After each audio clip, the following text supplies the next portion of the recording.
Buenos días, mi nombre es Edwin Velázquez y les voy a hablar acerca de información mutua y capacidad de canal. Pero primero vamos a ver unas características importantes y unos canales particulares. Sobre el canal discreto sin memoria. En este canal tenemos una matriz de condicionales de la salida a la entrada, ¿cierto? La definimos así. La condición de esto es que la pila debe dar 1, debe sumar 1. Esto se puede representar fácilmente así. Aquí tenemos un mensaje, hay 3 entradas y simplemente nos da como la salida debida a la entrada, ¿cierto? Miremos acá. Aquí tenemos. Conociendo las densidades, aquí vamos a entender en el medio las probabilidades condicionales de la salida a la entrada. Y podemos conocer, digamos, conociendo la entrada y las condicionales, podemos conocer la probabilidad conjunta, ¿sí? Con esto ya podemos conocer toda la información.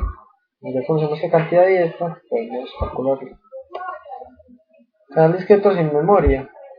Entonces, podemos calcular la probabilidad de la salida como la sumatoria de las probabilidades conjuntas, variando solamente la entrada y para la salida que queramos, ¿sí? Que aplicando pues esta igualdad de aquí, podemos representarla de otra manera, como la vemos aquí. Entonces, lo importante de un canal es conocer sus características básicas, que serían la probabilidad de entrada y las probabilidades condicionales, que sería esta de acá. Y a partir de estas dos podemos hallar la probabilidad conjunta, la probabilidad a posteriori, que es la probabilidad de una salida, de una entrada dada una salida, y la probabilidad de la salida.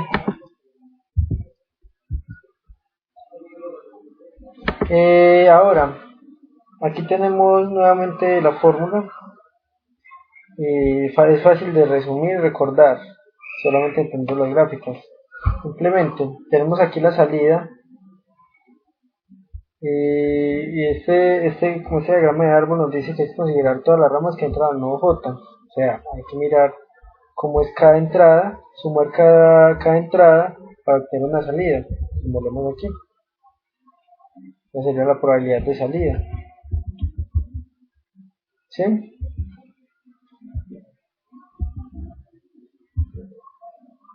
Ahora, ¿qué nos gustaría a nosotros? Que el canal fuera ideal, que no tuviera ruido. Entonces, ¿qué quiere decir? Simplemente que la entrada sea igual a la salida. Ese es el caso ideal. Ahora, ¿cómo obtener la información mutua? Simplemente sería la información, como serían independientes las variables aleatorias, entonces digamos que la equivocación del canal sería 0, lo que nos dicen aquí. Entonces simplemente la información mutua va a ser la entropía de la fuente, la equivocación de la fuente, que sería la máxima, ¿sí? La máxima información mutua, que sería el canal ideal, y esto lo llamamos pues la capacidad del canal, la máxima información mutua. Ahora, ¿qué es lo peor? Que sean independientes. ¿Qué quiere decir? Que la información sería 0. ¿Por qué? Porque en esta fórmula, en esta de aquí,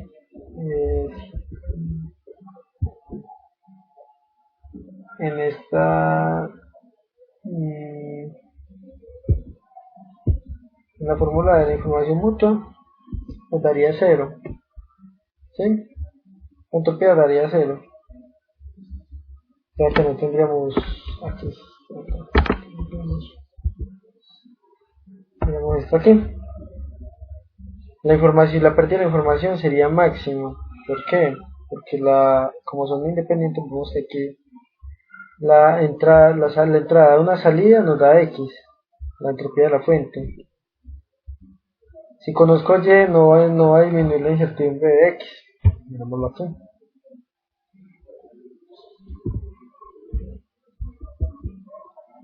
Otros casos interesantes. Cuando son iguales la entrada y la salida, la información es la misma que la información de la entrada o la información de la salida, y tenemos que que que esta incertidumbre sería la posterior y esto sería la incertidumbre condicional inicial que tenemos. Ahora, ¿qué pasa si son diferentes? Simplemente miremos que para dos estados nos va a salir solamente uno en la salida y para otros dos solamente otro. Entonces, nos preguntamos qué incertidumbre tengo sobre Y si conozco X. En este caso ninguna, ¿cierto? Porque si conozco X, si sé que es 1 o 2, voy a tener la certeza de que va a llegar un 1. Si conozco 3 y 4, tengo la certeza de que va a llegar 2. ¿Sí? Ya sé cuál es la incertidumbre de tener la salida dada la entrada, pero no sé qué pasa con la entrada dada la salida, ¿cierto? No puedo asegurar que no tengo incertidumbre, porque no conocemos, digamos que el diagrama o la matriz a posteriori.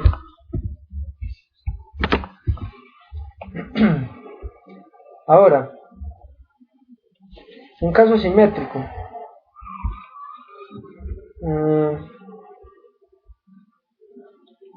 Bueno, este sería el mismo ejemplo y tenemos que si son diferentes se podría considerar ideal, ¿sí?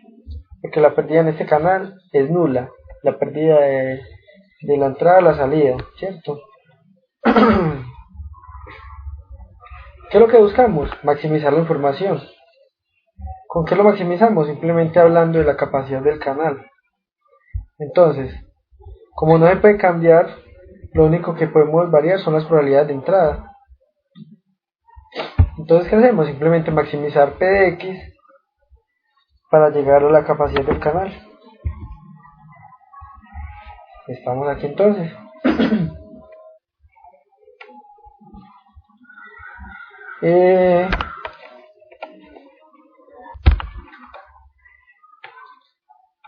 Podremos hallar la capacidad del canal hallando la máxima información mutua. Esto es característico del canal, entonces nosotros solo podemos trabajar con la probabilidad de entrada. Entonces, ¿qué podemos hacer? Trabajar con dos expresiones. Esta de aquí o esta de acá. Esta es la que más fácil se utiliza, porque nosotros conocemos inicialmente la matriz de condicionales, que es, digamos que la salida da a la entrada. Esta de aquí se va a aplicar pues una propiedad importante de la información mutua, que es la simetría, ¿sí? Entonces, si usamos esta de aquí, podemos ver que vamos a depender de la entrada y de la entrada a una salida, que esa entrada a salida la calculamos de esta manera, utilizando pues el teorema de Bayes y recordando pues estas apreciaciones de aquí. Esta era más fácil usar, pero es más interesante en teoría tener esta forma aquí. ¿Por qué? Porque nosotros inicialmente en un canal conocemos la información de entrada y esto nos daría la incertidumbre o las pérdidas de información en el canal. Entonces sería pues óptimo caracterizar el canal de esa manera. ¿Qué más podemos observar? Bueno, la capacidad del canal.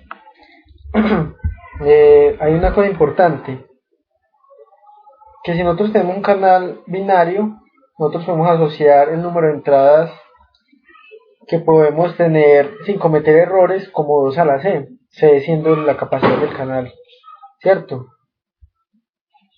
Entonces la podemos interpretar como el número de entradas que se pueden utilizar al mismo tiempo sin cometer ningún error en comunicación. Tenemos varios ejemplos. Aquí tenemos aquí dice que solo podemos utilizar 2 entradas sin equivocaciones. Entonces, ¿qué podemos afirmar? Podemos dar un aproximativo de la capacidad del canal. Decimos que 2 a la C, que es la cantidad, aquí la vemos, el número de entradas que puedo utilizar sin errores, tiene que ser mayor o igual a 2, ¿sí? Porque nosotros ya tenemos esta información. Entonces, la capacidad de canal va a ser mayor o igual a 1, aplicando pues logaritmos a ambos lados. Para hacerlo más general, con M-par, que va a ser el número de entradas que puedo utilizar, ¿sí? podemos decir esto siguiente: podemos acotar la capacidad del canal entre dos aproximativos. Entonces, la capacidad del canal va a ser mayor o igual a m sobre 2. Aquí por asociación tenemos 4, o tenemos 2, tenemos 4 sobre 2. Entonces la capacidad aplicando logaritmos va a ser mayor o igual al logaritmo base 2 de m sobre 2, que es lo mismo que el logaritmo base 2 de m menos 1. Esa sería la cota inferior. Para hallar la cota superior, ¿qué hacemos? Simplemente hacemos el mismo razonamiento, pero para el caso ideal, cuando podemos utilizar todas las entradas. ¿Qué quiere decir? Que la capacidad es menor o igual a todas las entradas que tenemos. Vamos a tener esta cota superior.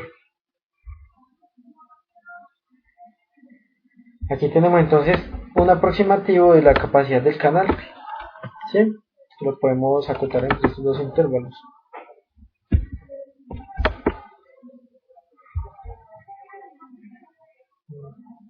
¿Qué pasa si las probabilidades de transiciones son equiprobables? Se puede demostrar que la capacidad del canal es logaritmo base 2 de m sobre 2. Eso es útil a la hora de trabajar con canales simétricos binarios, ¿cierto? Y vamos a tener, digamos, que las mismas probabilidades de error. Entonces aquí, para concluir, tenemos un caso especial, que son los canales en paralelo, que muchas veces se deben utilizar para, digamos, para redundar en los canales, simplemente cuando necesitamos velocidad, trabajamos en paralelo, ¿cierto? ¿Y qué hacemos? Simplemente cuando están en paralelo, lo único que hacemos es sumar, como si tuviéramos en paralelo, lo podemos asociar como dos inductores, que se sumarían así. Sería 2 a la C1, que es el canal 1, más 2 a la C2, y así podemos asociar el canal total, que sería este de aquí. Y aplicando logaritmos a ambos lados, tenemos que la capacidad total sería esta expresión. Entonces, aquí vemos que podemos tener muchos casos en los canales que sean sin memoria, los canales ideales, que aunque se trata de llegar a estos, no es posible, pues las comunicaciones muchas veces no son perfectas. Si queremos ver algo más de información mutua, podemos ver aquí unas fórmulas que nos pueden ayudar a la hora de este cálculo. Si queremos verlo claramente, aquí vemos las relaciones entre la información mutua y la entropía. En este caso tenemos la entropía de la entrada, que va a ser todo este, la entropía de la salida, que va a ser todo este, y en el medio va a estar la información que comparten. Aquí tenemos unas propiedades interesantes, que por ejemplo esta de aquí nos dice que la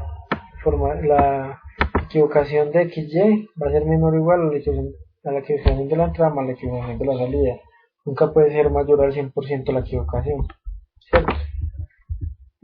Aquí vemos otro gráfico donde vemos las variables independientes cuando la entrada es independiente de la salida. Vemos que no comparten información, ¿sí? Que este es el peor caso que tenemos. Cuando son totalmente dependientes, la información que comparten va a ser la misma. Ese es el caso favorable para nosotros. Pues con esto vamos pues terminado la tanda de ejemplos. Espero que les sirva de apoyo en el curso de teoría de la información. Saludos.